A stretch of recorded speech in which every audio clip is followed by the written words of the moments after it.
Jadi begini, pemerintah Indonesia di bawah kepemimpinan Presiden Prabowo Subianto akhirnya berani mengambil keputusan besar. Stop ekspor gas ke Singapura, Malaysia, dan Timor Leste. Kenapa? Karena kita butuh. Selama ini kita ekspor gas ke negara-negara tetangga, sementara di dalam negeri, industri, dan masyarakat harus berebut energi dengan harga yang makin mahal. Logikanya di mana? Masa kita yang punya sumber daya, kita yang harus antre? Ini kayak orang punya kebun sendiri tapi masih beli sayur di pasar karena hasil panennya dijual ke orang lain dulu. Prabowo nggak mau Indonesia terus-terusan jadi penjaga pom bensin buat negara lain sementara kita sendiri kekurangan. Gas kita, buat kita. Itu intinya. Singapura dan Malaysia langsung panik.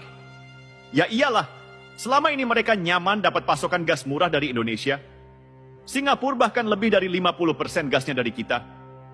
Malaysia, meskipun produsen gas besar, mereka masih ngandelin pasokan dari kita buat sektor industri tertentu. Sekarang, tiba-tiba Indonesia bilang, maaf, stoknya buat kami dulu. Gimana nggak kaget? Singapura dan Malaysia harus cari alternatif lain. Mau impor dari Australia, mahal. Mau bikin infrastruktur baru, lama. Mau marah ke Indonesia, ya silakan. Tapi ini bukan soal suka atau tidak suka. Ini soal hak kami atas sumber daya kami sendiri.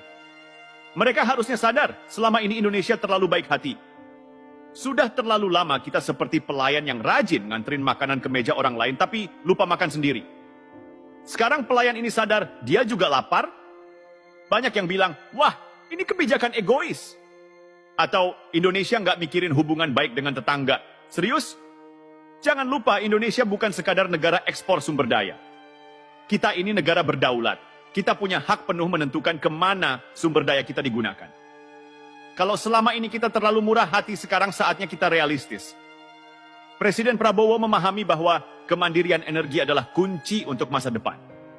Data menunjukkan bahwa pada 2025, kebutuhan gas nasional bakal mencapai 1,471 miliar BTU per hari, dan terus naik ke 2,65.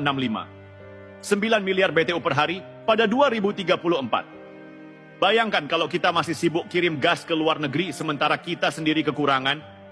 Itu bukan kebijakan, itu bunuh diri.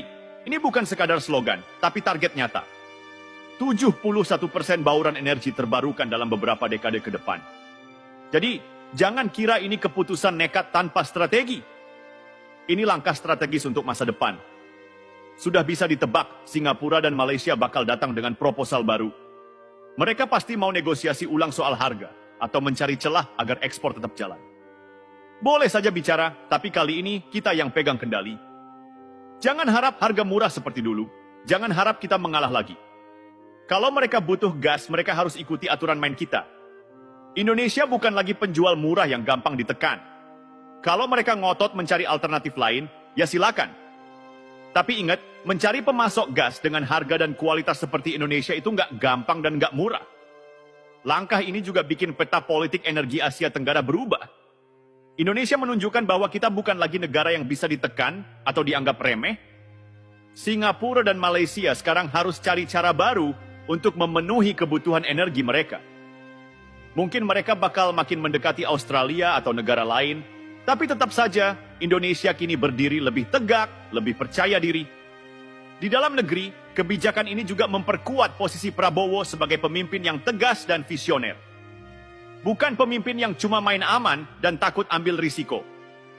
Ini juga sinyal buat negara-negara lain. Indonesia bukan lagi negara yang cuma nurut dan mengikuti kemauan orang lain. Kita punya agenda sendiri dan kita jalankan dengan kepala tegak. Selama bertahun-tahun, kita seperti negara yang terlalu baik, terlalu murah hati. Sekarang, waktunya berubah. Gas kita buat kita. Ini bukan soal memusuhi tetangga, tapi soal menegakkan hak kita. Kalau Singapura dan Malaysia selama ini nyaman karena gas murah dari kita, ya, sekarang saatnya mereka tahu rasanya berjuang sendiri. Prabowo dan pemerintahannya telah mengambil langkah besar. Bukan langkah yang populer bagi negara lain, tapi langkah yang benar untuk Indonesia. Dan satu hal yang pasti, Indonesia hari ini bukan Indonesia yang dulu. Dunia harus tahu, Indonesia bukan lagi anak bawang. Kebijakan ini bukan cuma bikin Singapura dan Malaysia kelabakan, tapi juga bikin dunia melirik. Indonesia serius nih jaga sumber dayanya. Ya, serius banget. Selama ini banyak negara, termasuk yang katanya negara maju, terlalu terbiasa melihat Indonesia sebagai penyedia bahan baku murah. Mereka nggak peduli kita dapat apa, yang penting mereka untung. Mereka pikir Indonesia akan terus jadi lumbung energi mereka tanpa protes. Nah, sekarang skenarionya berubah. Prabowo nggak mau Indonesia terus jadi negara yang hanya mengekspor bahan mentah. Kita bukan negara tambang yang isinya cuma bahan mentah untuk dikuras, lalu mereka olah sendiri dengan keuntungan berlipat-lipat. Sudah cukup kita melihat sumber daya kita diambil murah, lalu kita beli balik dalam bentuk produk jadi dengan harga selangit. Sudah cukup kita jadi penyedia bahan bakar murah, sementara rakyat kita sendiri kesulitan. Sebentar. Jadi, kalau kita stop ekspor, hubungan diplomatik jadi rusak. Memangnya selama ini negara lain mikirin kita waktu mereka menetapkan kebijakan yang merugikan kita? Ketika Uni Eropa melarang minyak sawit Indonesia, mereka mikirin hubungan diplomatik kita? Ketika Amerika dan sekutunya mengatur harga nikel dan baja dunia supaya mereka untung, mereka peduli kita rugi? Ketika kita dibanjiri produk impor murah yang bikin UMKM kita mati, ada yang protes demi Indonesia. Jadi, kenapa setiap kali Indonesia pasang sikap tegas, kita yang disuruh mikirin perasaan orang lain? Kebijakan ini bukan soal permusuhan, ini soal harga diri dan kepentingan nasional.